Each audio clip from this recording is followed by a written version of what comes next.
Vamos ler. Prometo que não vou demorar muito. Posso ler? Que diz assim: porque já estou sendo pronto para ser oferecido, e o tempo da minha partida está próximo. Combati o bom combate, completei a carreira, guardei a fé. Desde agora me está estendida uma coroa de justiça, a qual o Senhor, justo juiz, me dará naquele dia, e não somente a mim, mas também a todos os que amam a sua vinda. Amém? Os irmãos podem sentar-se. Meus amados irmãos, é com muito temor e tremor, não é medo. Vamos tentar resumir um pouco da história do apóstolo Paulo. Paulo, ele nasceu na cidade de Tarso, capital da Cilícia, se não me foge da mente. Seu pai era fariseu e era fabricante de tenda. A cidade de Tarso, ela era, posso dizer, uma rota comercial. E o pai dele era fabricante de tenda. Em Tarso tinha um bairro ou uma colônia onde só vivia ou morava judeu. E Saulo, muito antes dele nascer, a cidade de Tarso ensinava música, retórica, matemática, gramática, ética e medicina. Na cidade de Tarso, ou a cidade de Tarso, ela causava ciúme às outras. Bem antes disso tudo acontecer, os médicos e os filósofos, eles viajavam para as cidades e eles falavam da sua cidade, da cultura, da medicina, os jogos, tudo que eles tinham lá, a língua grega, a cultura. E isso atraía os turistas para aquela cidade. Tanto é que um certo imperador, César Augusto, ele escolheu um homem, um filósofo, Atenodoro de Tarso, como seu professor. Marcos Antônio, um dos generais de Roma, ele veio de lá para cá, e ele ficou tão impressionado com a cultura e a grandeza daquela cidade que eles deram livre arbítrio ou oportunidade deles criarem as próprias leis, e eles eram isentos de impostos. Só que Saulo, ele quando nasce, ao 8º dia ele foi circuncidado. Quando Saulo completa aproximadamente 5 anos de idade, diz a história que seu pai e sua mãe o ensinavam na sua casa. Isso era obrigação entre os judeus. Quando a criança completava aproximadamente 6 anos de idade, os pais agora o pegavam e o levavam para a escola judaica. Na escola judaica não se ensinava a desenhar nem pintar, a não ser somente ensinar a lei, os salmos e os profetas. Não se ensinava jogos e nem esporte. Tudo dele era a lei, os salmos e os profetas. E o primeiro versículo que era ensinado às crianças naquele contexto era Deuteronômio capítulo 6, versículo 4 em diante. Ouve, ó Israel, o Senhor teu Deus é o único Deus. Saulo, ele era da elite, da tribo de Benjamim, que nasceu na terra prometida. Tanto é que lá em Colossenses ele vai nos dizer: eu sou hebreu de hebreu, eu sou da elite. Se eu não confio em carne, quanto mais vocês devem confiar, mas isso aí é outra coisa. Mas Saulo, ele, com 6 anos, os pais o ensinavam. Só que passando-se o tempo, entre 12 ou 13 anos aproximadamente, as crianças, ela tinha que passar por uma prova ou uma sabatina. E Saulo, ele passou por essa prova. Qual era? Tem prova oral e tem prova escrita. Do mesmo jeito que Jesus, ele foi para o templo com os seus pais e eles fizeram pergunta, do mesmo jeito foi Saulo. As perguntas que eles faziam, Saulo respondia. Resumindo, passa-se o tempo, e quando Saulo completa uma certa idade, a história vai nos dizer que seu pai manda ele de Tarso para Jerusalém e estudar aos pés de Gamaliel, doutor da lei, acatado por todo. Tinha Gamaliel, Hilel e tinha aí Shammai. Eram os homens que eram crânio naquele contexto. Só que diz a história que Saulo, ele sugou tudo do mestre Gamaliel. Ele passa 10 anos estudando, e ele, quando passa os 10 anos, ele suga tudo. Repare que o cara tinha a mente aberta, porque ele sugou tudo do professor, e chega um ponto em que o professor não tinha mais nada para ensinar. Não tem gente que ia desse jeito, entra em uma escola ou em uma faculdade, e chega a um certo ponto em que ele ultrapassa o conhecimento do professor e começa a ensinar. Aí tem professor que não acha muito bom e começa a cortar e a escantear. Do mesmo jeito foi Saulo, e ele, quando completa os 10 anos de estudo, ele não tinha ainda aproximadamente a idade completa para ser sumo sacerdote, porque, se não me foge da mente, era com 30 anos, e ele volta para a sua casa. Só que quando Saulo volta para a sua casa, aí Cristo entra em cena, forma o seu ministério, escolhe os 12, Cristo entra no templo, chega lá, ou não entra, ele bota o pé, olha, volta, vai comer fruta, ou teve fome, chega lá, não tinha, só tinha folha, aí ele volta, pega um chicotezinho, né? Amaldiçoou a árvore, pega uma zorraga e vai lá, abre a porta, começa dando chuto, pega o chicote e disse: aqui não, aqui é casa de oração. A casa de meu pai vocês têm transformado em covil de salteador.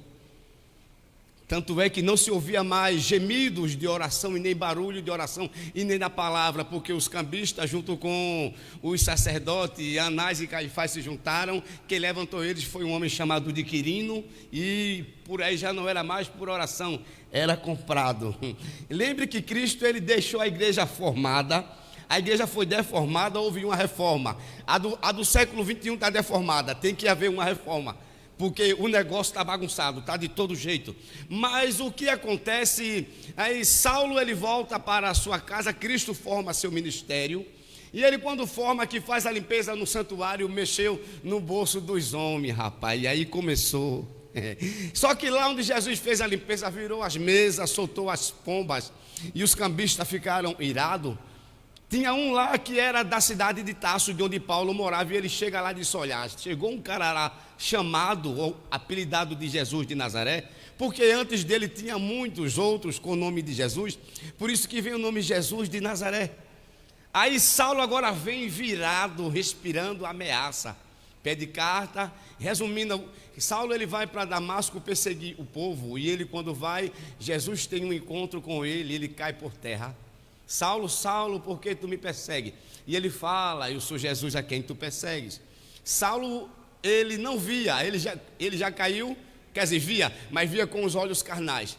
Saulo, quando cai, ele já cai cego. Cristo, ele foi logo na visão do homem, tirou a visão.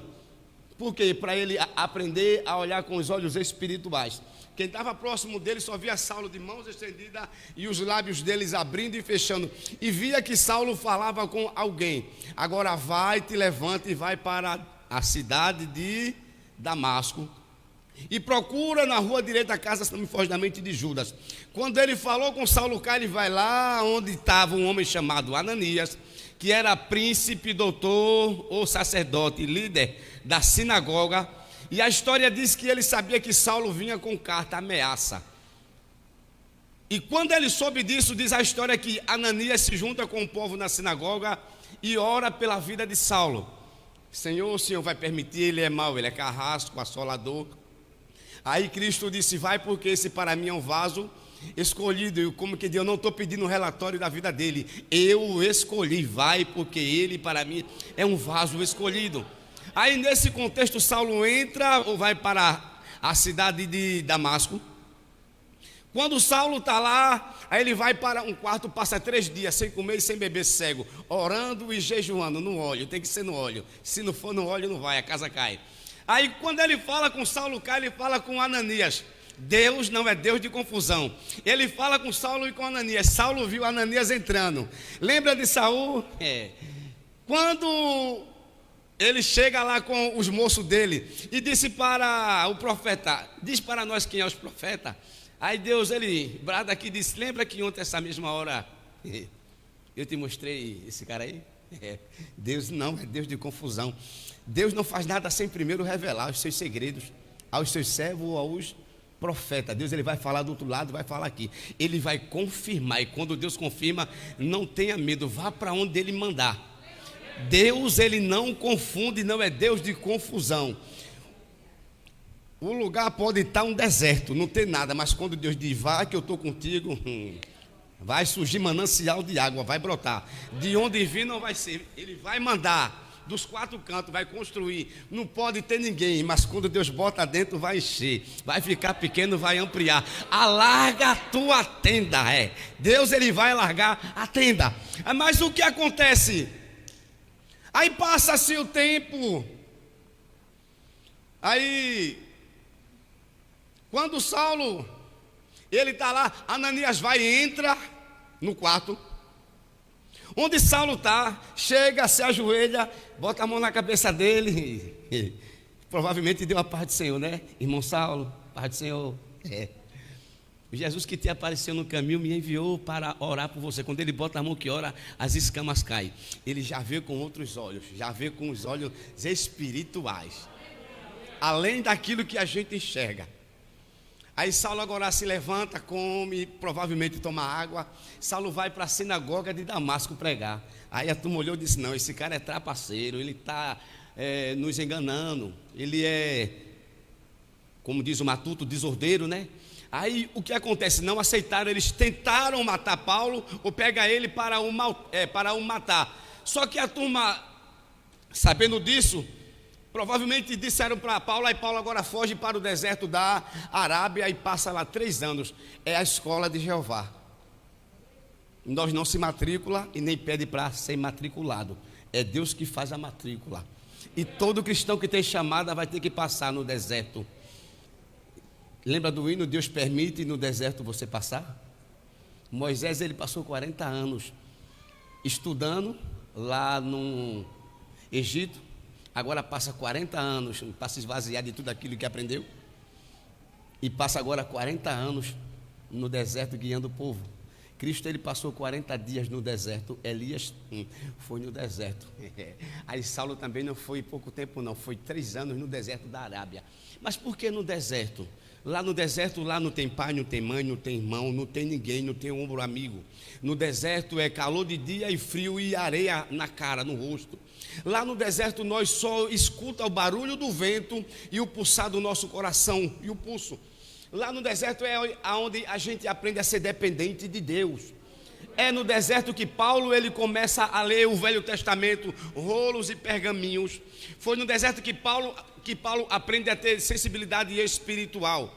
Foi no deserto que Paulo, ele aprende a ouvir a voz de Deus. Paulo passa 3 anos, a autoridade não se consegue desse jeito. Você pode ser formado em que for, até em divindade, como muitos dizem, mas comunhão, intimidade e autoridade só se consegue no joelho, no jejum e na oração, e no deserto. E quem Deus coloca no deserto, não adianta você querer tirar, porque não vai sair, você vai entrar também. É Ele, Deus e Ele. Lembra do profeta Elias Ribeiro de Querite, que quer dizer cortar. Vou te cortar do convívio da sociedade e tu vai para o deserto. Eu vou mandar corvo com pão e carne e tu vai beber água do deserto. Quando tudo estava se acabando, aí Deus disse, sai e vai te encontrar com a viúva. Mas o que acontece? Saulo passa 3 anos aprendendo. Quando ele passa 3 anos, agora ele vem do deserto da Arábia, se não me foge da mente, vai para a cidade de Damasco. Só que Saulo, quando está lá, aí ele começa a pregar mais uma vez. Aí Saulo, quando ele está lá, o povo não acredita. Diz a Bíblia que Saulo, ele vai agora e queria ver Pedro. E ele quando disse que queria ver Pedro, ouve-se um ruído e soube-se Pedro, ou ele soube que Saulo queria ver ele. Aí Pedro chega, né, e vai com ele, traz ele. Diz a história que Pedro, ou Paulo, ele se curva aos pés do analfabeto, o pescador Pedro. Do mesmo jeito que ele se curvou aos pés de Gamaliel, está agora o homem sábio, poliglota, doutor da lei, falava grego, hebraico, aramaico, latim. Era o cara, filósofo, está aos pés de um analfabeto. Diz a história que quando Pedro começa a falar acerca de Jesus, Paulo ele chora, não aguentou, não suportou, mas não era porque Pedro tinha conhecimento, era graça. A unção ela faz a diferença. Aí Paulo começa a pregar agora, o povo não se segura e persegue Paulo mais uma vez. Ele desce Paulo, agora leva ele para o porto de Cesareia e Saulo vai para a sua casa. Tarso passa 10 anos, voltou a fabricar tendas. Aí passa-se o tempo, 10 anos, 3 no deserto com mais 10. Só que no capítulo 8 de Atos dos Apóstolos, todos estavam juntos, Deus permitiu uma grande perseguição, sim? Quando essa perseguição aconteceu, diz a Bíblia que eles se espalharam. Uma parte foi para Samaria, outra parte foi para Damasco e outra foram para Antioquia. Em Antioquia diz a Bíblia que o negócio cresceu, Deus abençoou. Os cristãos de Antioquia mandam uma carta para a sede em Jerusalém, para que eles enviassem alguém para ver, ou dar uma ajuda, um suporte. E eles enviaram quem? Barnabé. Quando Barnabé chega, que olha, viu que o que estava escrito na carta era verdade. Aí ele para como quem diz assim, e agora, o que é que eu vou fazer? Provavelmente coça a cabeça, pede a Deus discernimento, aí vem uma intuição na sua mente. Aí ele, Saulo, apóstolo do gentio, aí ele caminha 25 quilômetros, pega um barco no porto e vai, chega lá em Damasco pelo rio Cnido. Quando ele chega lá, ele sai procurando. Quando ele encontra com Paulo, que não era mais Saulo, aí ele conversa com ele, explica, diz a história que Saulo chora, se abraça aos dois e vem. Aí do capítulo 13 ao capítulo 14, aí diz a Bíblia que na igreja de Antioquia tinha mestres e profeta. E orando eles e jejuando, disse o Espírito: separai-me para a obra que eu os tenho chamado, a Paulo, Saulo e a Barnabé. Aí eles agora saem. Junto com eles vai um homem chamado de João Marcos. E eles saem, começaram a abrir igrejas. Só que tinha um cara metido a mágico, ou feiticeiro, ou macumbeiro. E tinha um cara que estava interessado pela pregação de Paulo. E ele tentava desvirtuar, tirar atenção. Aí Paulo olha para ele e disse: filho do bicho, tu não te cansa de perverter, de enganar o povo? E aí? Ele pegou pesado, pulou com os 2 pés. Resumindo, João Marcos não vai seguindo junto, ou vai com eles, mas eles o abandonam. E o que acontece? Só que se nós dermos uma olhada no capítulo 13 e o 14, tinha mestres e doutor, ou mestres e profeta, ou doutor e profeta, mas eles viviam junto. Quando se tem união, que se ora, é ou não é? Aí Deus ele sai mostrando quem é quem, sim ou não? E jejuando eles e orando, disse o Espírito: separai-me a Saulo e a Barnabé. É Deus que separa. Deus unge e consagra. O homem ora, Deus mostra e diz: é esse, é ou não é? Esses últimos dias o negócio está meio diferente. Vai por aparência. Mas ainda tem homem que ora, tem homem de Deus que ora. Ah, mas eu sou homem de Deus, se precipita, erra. Samuel era juiz, sacerdote e profeta. Errou não. Quando viu Eliabe, disse: está na minha frente ungido. Deus disse: epa, Samuel. Não, tu vê a embalagem, né, o que está por fora. Eu vejo o coração. Aí Saulo sai. Aí do capítulo 15 ao 16, aí Saulo ou Paulo chega para Barnabé e disse: olha, vamos visitar a comunidade, as comunidades, os pontos de pregação que nós abrimos. Aí ele foi proibido, Deus o proibiu, o Espírito Santo de Deus disse: não, você não vai para lá não. Nossas agendas, nossa direção tem que ser guiada por Deus e não pelo homem, não por nós. Quem decide para onde nós vamos não é eu, não é você, é Deus. Deus é quem dá a direção. E o que acontece aí? Estava Paulo e Barnabé. Aí Barnabé disse: leva conosco o João Marcos. Ele disse: não, ele é traidor, ele nos traiu, nos abandonou. Aí houve pega entre eles, isso é normal, sempre vai ter. Aí um vai para um lado, aí se junta Barnabé e João Marcos, aí junta Paulo, Silas, Timóteo e Lucas, que era médico, e vai para certo canto. Aí diz a Bíblia que Paulo teve uma visão de um homem que disse: Paulo, atravessa a Macedônia e nos ajuda. Aí quando o dia clareou, ele se prepara, se junta com eles, pega um barco ou um navio e vai, chega onde? Na cidade de Filipos, ou de Filipe, que não era esse nome Filipos, era Crênides, que quer dizer pequenas fontes. O pai de Alexandre o Grande botou os olhos naquela cidade, porque naquela região tinha muito ouro e muita prata. E ele troca o nome de Crênides e bota Filipos em homenagem a si próprio. Aí quando ele chega lá, desce e vai para umas margens ou para a margem do rio. Quando ele chega lá, está Lídia, da cidade de Tiatira, vendedora de púrpura. Aí Paulo abre a boca e começa a pregar. Aí o Espírito de Deus vai no coração dela. É Deus que nos conduz ao arrependimento. Eu preguei, Apolo regou, mas o crescimento quem dá é Deus. Aí ele vai, entra lá e tira o coração de pedra de Lídia e coloca um coração de carne e bota o Espírito dele dentro. Aí Lídia vai agora para sua casa e convida toda sua família, e eles todos foram batizados. Ela cede sua casa para ter reunião e oração.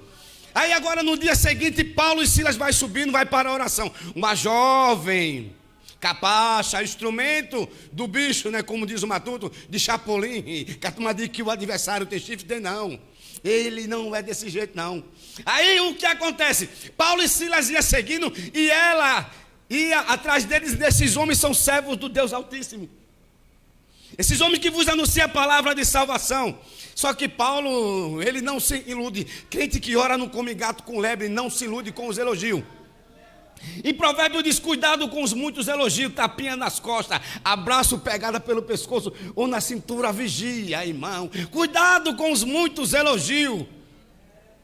Aí Paulo, já indignado, aquela ira santa, se volta e disse: em nome de Jesus Cristo, saia. Aí eles foram presos, levaram ele para a praça pública. Os homens disseram que eles eram perturbador, apanhou, foram colocados no tronco. Resumindo, aí vem agora a terceira viagem. Paulo, ele foi preso 3 vezes. A primeira viagem é do capítulo 13 ao 14.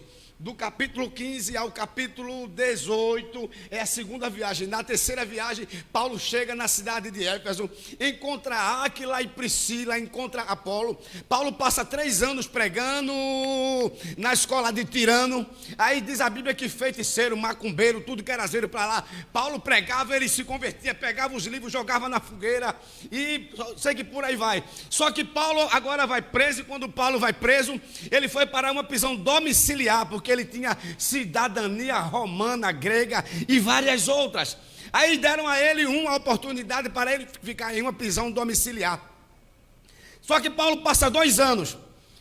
Dessa prisão aí, Paulo escreve as cartas a Filipense, Colossense, Tessalonicense e Filemon. Aí quando Paulo sai dessa prisão agora, Paulo ele está preocupado e quer ver o jovem Timóteo. E ele, quando vê Timóteo, ele pega Timóteo, vai e bota ele na igreja de Éfeso e escreve a primeira carta a Timóteo.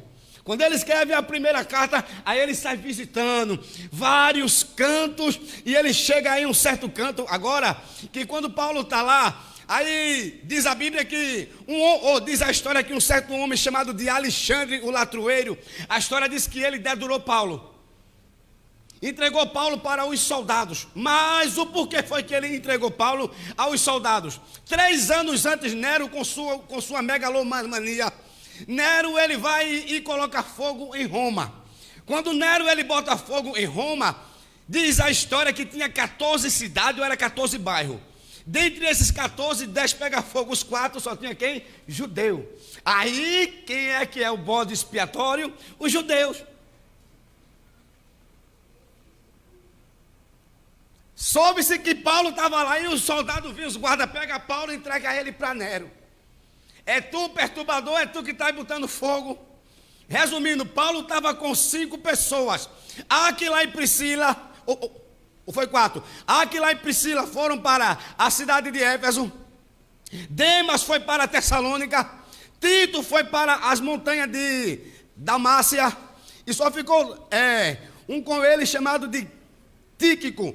E ele manda ele ir ajudar Timóteo. E Paulo está lá. Quando Paulo está lá sozinho, que Paulo foi preso, todos os abandonaram.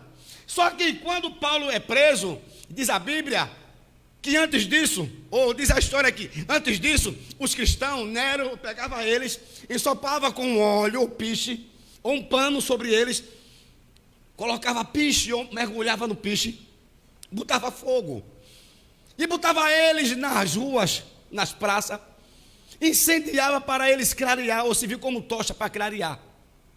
Ele pegava os animais, tirava o couro e colocava os cristãos dentro e jogava para os leões. O cara fazia isso. Os cristãos vivos ele jogava dentro das arenas. Os leões vinham e estraçalhava vivo. A história diz que muitos cristãos, eles eram presos e eles vinham com uma troqueza, ia na unha deles e puxava, arrancava sem anestesia. As mulheres, coitadas, eles vinham com uma troqueza, ia no bico do seio, botava lá, apertava e puxava. Negue seu Deus, negue seu Cristo. Eles não negavam. Eles ficavam rindo, como quem diz assim, pode fazer o que quiser, mas eu não vou negar, eu não vou deixar, eu não vou retroceder. Você pode matar a carne, mas não mata o espírito. Está escrito que o homem mata a carne, mas não sabe o que faz com o espírito. Lembra de um antecessor de Lutero? Hoje vocês matam uma, depois Deus vai levantar outro. Certo homem, ele foi pego e disse, negue seu Deus. Como eu vou negar ele, se ele nunca me negou? Eles tinham lá uns instrumentos em que pegava tanto homens como mulheres, e eles amarravam a mão de um lado e do outro, e as pernas, eles puxavam para cima, abria as pernas e tinha um instrumento, entenda, e eles colocavam lá, eles cortavam as cordas e as pessoas caíam em cima. Eles não tinham dó, eles não tinham pena. Mas Paulo, ele quando foi preso, diz a Bíblia que todos abandonaram. Paulo, ele tinha as marcas do chicote. Ele foi fustigado com vara. Paulo era classe média. A hora passou. E Paulo fica pobre. Todos me abandonaram. Um homem que deu sua vida praticamente toda pela vida dos outros, agora é abandonado. Aí ele disse, olha, quanto a mim é chegado o tempo da minha partida. Cadê Timóteo? Diga ele que venha até depressa comigo. Traga os rolos, os pergaminhos, a Torá. Traga a minha capa que eu estou com frio. Eles colocaram Paulo em uma cela fria. A história diz que Paulo ele ficou tuberculoso. Ninguém me visitou, eu fiquei só. Cadê os amigos agora? Cadê aquele que abraçava ele? Que vivia com ele lado a lado. Só que Paulo ele sabia. Paulo ele evangelizou mais gente preso do que solto. Os guardas ele converteu muitos para Cristo através da prisão. Ele não perdia tempo nem oportunidade. E chega um ponto em que ele diz, olha, quanto a mim é chegado o tempo da minha partida. Ele sabia que o fim dele tinha chegado, mas ele não tinha medo de morrer. Hoje em dia não, se a gente dizer que vai morrer, tem gente que fica só o sangue de Jesus. Tem uma irmã em Nova Descoberta que eu disse, a senhora está com o sinal de cair na sua testa. Nem é que a mulher ficou doente? Que é isso, Adinaldo? Eu digo, calma, irmã, está com medo de morrer? Se morrer, a senhora vai para o céu. Eu estou brincando. Mas que sinal é esse? Eu disse para tapiar. É o brilho do Espírito Santo. Calma, irmão. Só que o brilho de Caim era outra coisa. Tem gente que tem medo de tudo. Não tenha medo. Se você morrer, você sabe para onde vai. Tenha convicção. O viver é Cristo e morrer é lucro. Crente não morre não, ele muda de residência. Aí ele disse, quanto a mim é chegado o tempo da minha partida. Isso nos traz uma ideia, sabe de quê? O barco está no cais, aí puxa-se a âncora, issa a vela e diz, vamos para o outro lado. A gente sai dessa vida. É ou não é? Sai daqui. Paulo disse que nós temos uma cidade não feita por mãos. Aí João disse que ela tem ruas de ouro. Ela tem 12 portas. E essas portas são de pedras preciosas. Nessas 12 portas tem 12 nomes. O nome das 12 tribos de Israel. Tem 12 fundamentos. E sobre esse fundamento está o nome dos 12 apóstolos.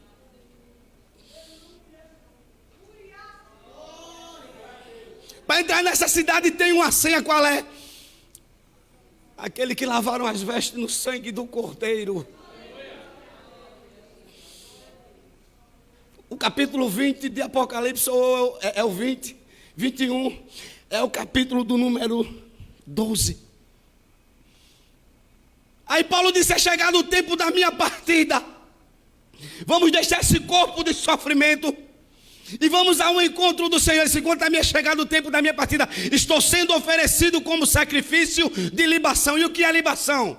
Era algo que eles derramavam como sacrifício, oferenda. Era como se Paulo estivesse dizendo: eu estou me oferecendo, eu estou dando a minha vida, eu estou me derramando, pode matar. Não importa o que pode me fazer o homem, eu sei em quem eu tenho crido, eu sei que eu vou me encontrar com Ele. Ele disse: eu combati o bom combate, ou o excelente combate. Mas que combate era esse? Lá em Éfeso, ele disse que o povo não se preocupasse, porque Deus tinha abençoado eles com toda sorte de bênção nas regiões celestes. Em Colossenses, Paulo disse que Ele nos transportou do império das trevas para o reino do seu Filho amado. Em Colossenses, ele diz que o Deus deles é o ventre. A glória deles é a vergonha. O fim deles é a perdição. São falsos obreiros, são cães devoradores, falsos incircuncisos. Mas por quê? Eles só pensam nas coisas terrestres, mas a nossa pátria, ela é no céu. Vamos morar com Ele. Ele disse: olha, combati o bom combate, as heresias que estavam lá. O povo lá na cidade, eles diziam que eles tinham que voltar a praticar o pacto da circuncisão. A salvação não é pela obra, ela é pela graça, porque pela graça sois salvos, isso não vem de vós, é um dom de Deus. Não vem de obra para que ninguém se glorie. Se fosse desse jeito, só era salvo quem era bonito. A gente que é feio estava rindo, não. Porque se fosse por boniteza, ô povinho, viu? É ou não é? Eu disse isso para um diácono, ele pegou ar. Que é isso? Eu digo que o senhor é bonitinho, é? A gente é feio, homem. Mas o Espírito de Deus, ele torna a gente bonito, é ou não é? O brilho do Espírito Santo é ou não é? Pode olhar para um crente, o rosto dele brilha, a graça, é a presença de Deus. O firme fundamento de Deus permanece, tendo nós um selo. Ele disse: eu combati o bom combate, completei a carreira. Aí ele fala sobre o atleta, que muitos correm, mas somente um leva a coroa de louro. Nós corremos, estamos em uma maratona. O atleta, ele que corre, ele não olha para trás, por cima do ombro, para ver quem é que está perto dele, ou quantos quilômetros ele já correu, porque se ele olhar para trás, ele vai se desviar, ele não pode, e muitos não conseguem chegar na primeira vez, mas não desiste, treina o ano todo. Agora tem regra, tem lei, é ou não é? Mas no outro ano ele está lá assim também, é o crente. Nós estamos em uma maratona, estamos para alcançar, nós temos uma meta, e a nossa meta, ela é o céu. O nosso prêmio é a vida eterna. Tudo aqui é passageiro. Combati o bom combate, completei a carreira. E ele disse: eu guardei a fé. Eu fui fiel ao ministério que me foi confiado. Desde o começo eu combati as heresias. Eu completei a carreira, eu guardei a fé. Ele disse: desde agora a coroa da justiça me está aguardada, não somente a mim, mas a todos aquele que ama a vinda do Senhor. Aí Paulo agora se ajoelha para finalizar, porque agora eu resumi. Paulo se ajoelha, provavelmente ele bota a cabeça em um jugo, bota lá os braços.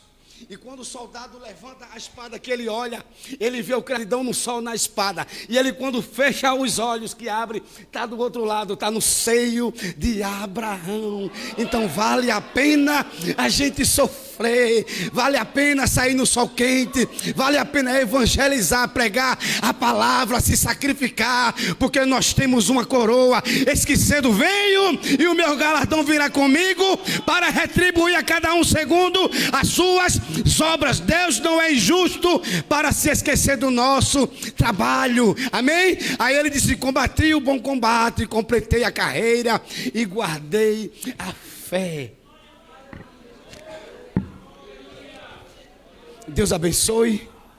E eu agradeço a oportunidade. Isso é palavra para mais ou menos 1 hora, mas eu tentei resumir. Deu para entender bem, não deu? Deus abençoe, isso é que é o certo, amém? Entender a palavra de Deus, que Deus abençoe, e eu agradeço a oportunidade, amém?